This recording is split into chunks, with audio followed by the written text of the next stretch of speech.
این از بیس لاین زورت چطور بوده این مدت کم شدیم این درد زور کم نشد آغاز دارم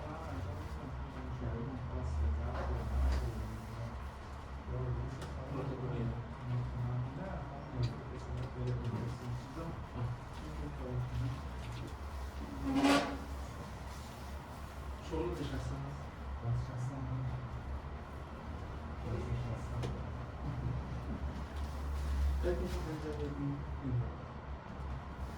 ولی بدون اینکه سرت تکون بخوره سرت بلند شده باشه من ببین این رفت دارم یعنی اینجا رفت دارم برو یه بکن رفت مریضم بگو شلزم بگو بلند برو بگو برو حادی باید سر رو بگو بسار بشین دست رو بگو یک موقعی پاهم میزنم بهتر ولی باختم ببخشید نه خواهش میکنم نیازی نداره میزنم خیلی اذیت میکنه به لباس گیر میکنه نه اون مدلی که شما میزنید اشتباهه شما یه ماشین بردارین یه شونه کوچولو روش بندازین همین قسمتایی که درگیر ماساژه و تا جایی که دستتون میرسه بزنید کاملا اوکی میشه نیازی نیست حتما 0-0-0 همه ما مرد ساختمونه هممون ساختمونه آره من اونجوری میدم با ماشین با صفر آره نه با همین خدمتتون هستم که یه شونه بندازین هم پوست رو نمیگیره هم راحت اینجوری باشه رو پوست بالا پایین میشه آره درست صفر که میزنید بعضی از جاهای پوست رو گاز میگیره بعد هم میسوزونه اصلا داغ میشه موزه پوست رو میسوزونه خالی کم شده چی؟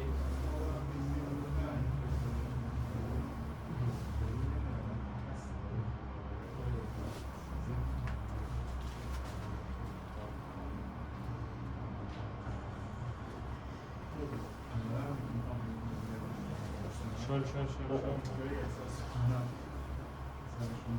اصلا شفیه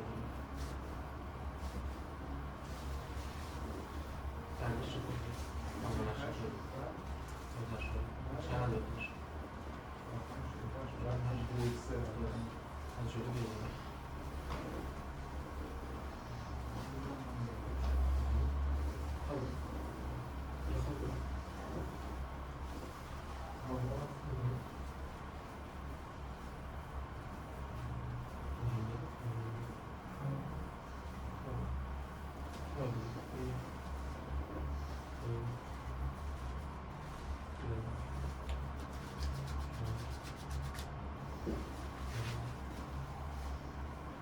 پاشو رها شو کن رها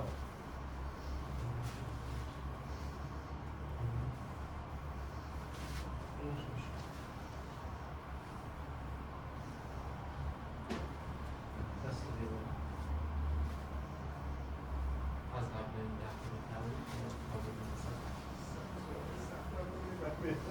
بذارید تجربه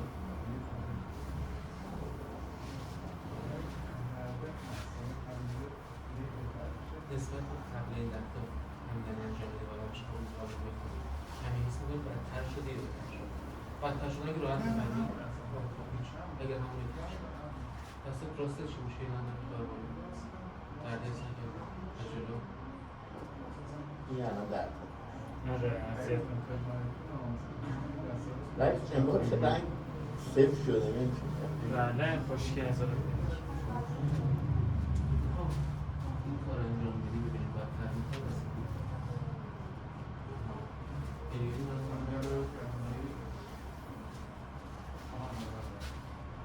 برعکس کاری که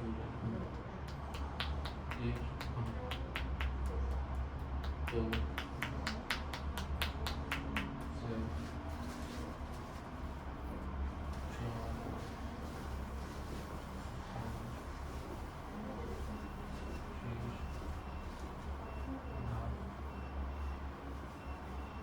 میگیره؟ آره میگیره کجات میگیره؟ همون اینجا؟ کف پام دقیقا یه رگی میگیره که اینجوری باید بکنی آره با تو اینجوری بذار نمیگیره آره هر وقت گرفت با تو اینطوری بذار آسون تری سخت‌تر نیست می‌کنه شدید میگم خاطر خوشگل اصلا بذار بریم بات چیکار باید بکنم؟ این ماساژ رو باید ادامه بدی، یه سری کشش ها رو باید برنامه اضافه کنی. پشت میزم نشستی بعد وقت پاد اینطوری میشه؟ آره دقیقا میشه. آقای خسروی مشکل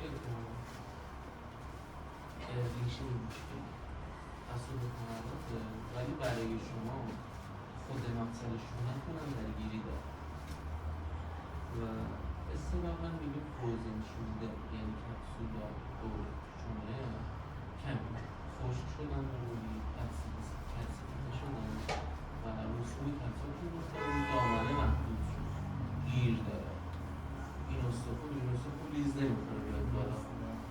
به قولی روغنکاریش هم علتش چیه؟ علتش یکی بی حرکتی طولانی مدت ممکنه باشه، یعنی دست دامنه محدود نگه میشه، یعنی مثلا هفته یه بار هم نمیشه دست اینقدر بیاری بالا، دست اینقدر بوده دامنه یه دامنه کمی بوده، عادت کرده اون کپسول که اون دامنه و اون دامنه محدود بوده برای شما این بوده و در کنار اون هم به خاطر نشستن طولانی مدت احتمالاً به خاطر اینکه شاید روش فرمان زیاد بشینید، اگر روش چشت ضعیفه عینک استفاده نکنید یا سطح برید جلو باعث دیدن تلویزیون کتاب خوندن باعث شده که فشار و عصبی گردن هم بیاد واسه گردن و در نتیجه دردم تیر بکشه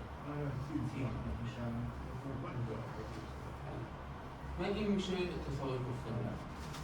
حالا چیکار می‌خوایم بکنیم؟ یه رو درمان بدید بعد کاری که پیشنهاد می‌کنم برای شما انجام بدید اینه که درد سوزن رو بکنیم. آره درد سوزن انجام بدید. آره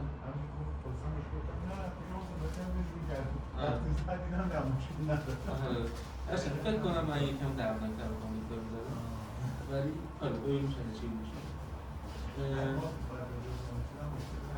نه هیچ مشکلی نه هیچ مشکلی آره هیچ مشکلی دارو ضد انقباض می‌خوری؟ وارفارین می‌خوری؟ هیچی؟ هیچ مشکلی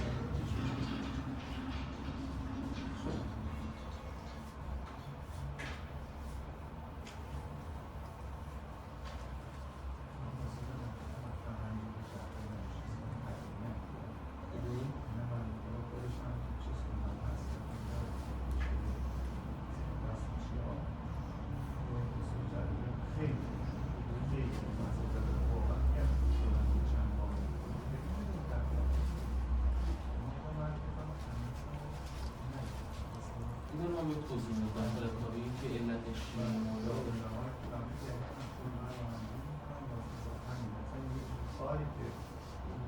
آره توضیح میدم که مشکلش تولدش چیه داخل کاری مسئله رو حال بدید.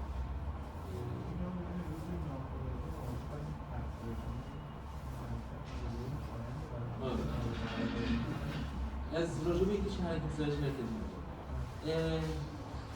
به جز این کارهایی که الان گفتم رو که انجام نمیدی فعلا تا اینکه باید بگم چی کار قرار بکنی، یعنی این رو اصلا انجام نمیدی، این رو اصلا انجام نمیدی، خب بقیه حرکات این معیار این میشه. اگر با انجامشون دردت میگیره انجام بدید. واسه هم میگه مسکن نخوری ترجیح میدم مسکن نخوری.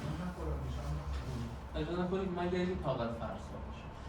همین الان فکر کنم تو مایلت 40% دردت کمتر شد چون دامنت خیلی بهتر شد. دامنت از اینجا درد شروع شد الان اینجا درد شروع میشه. درسته؟ دامنت میشه؟ آره آره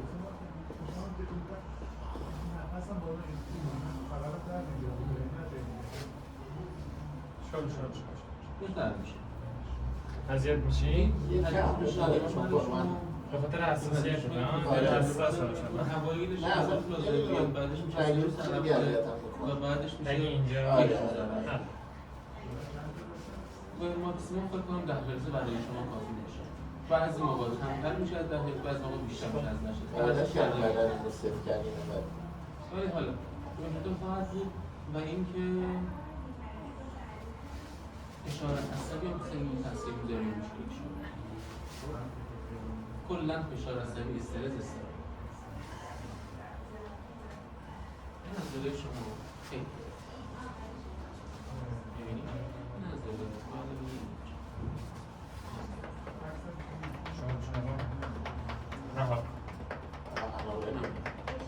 چرا؟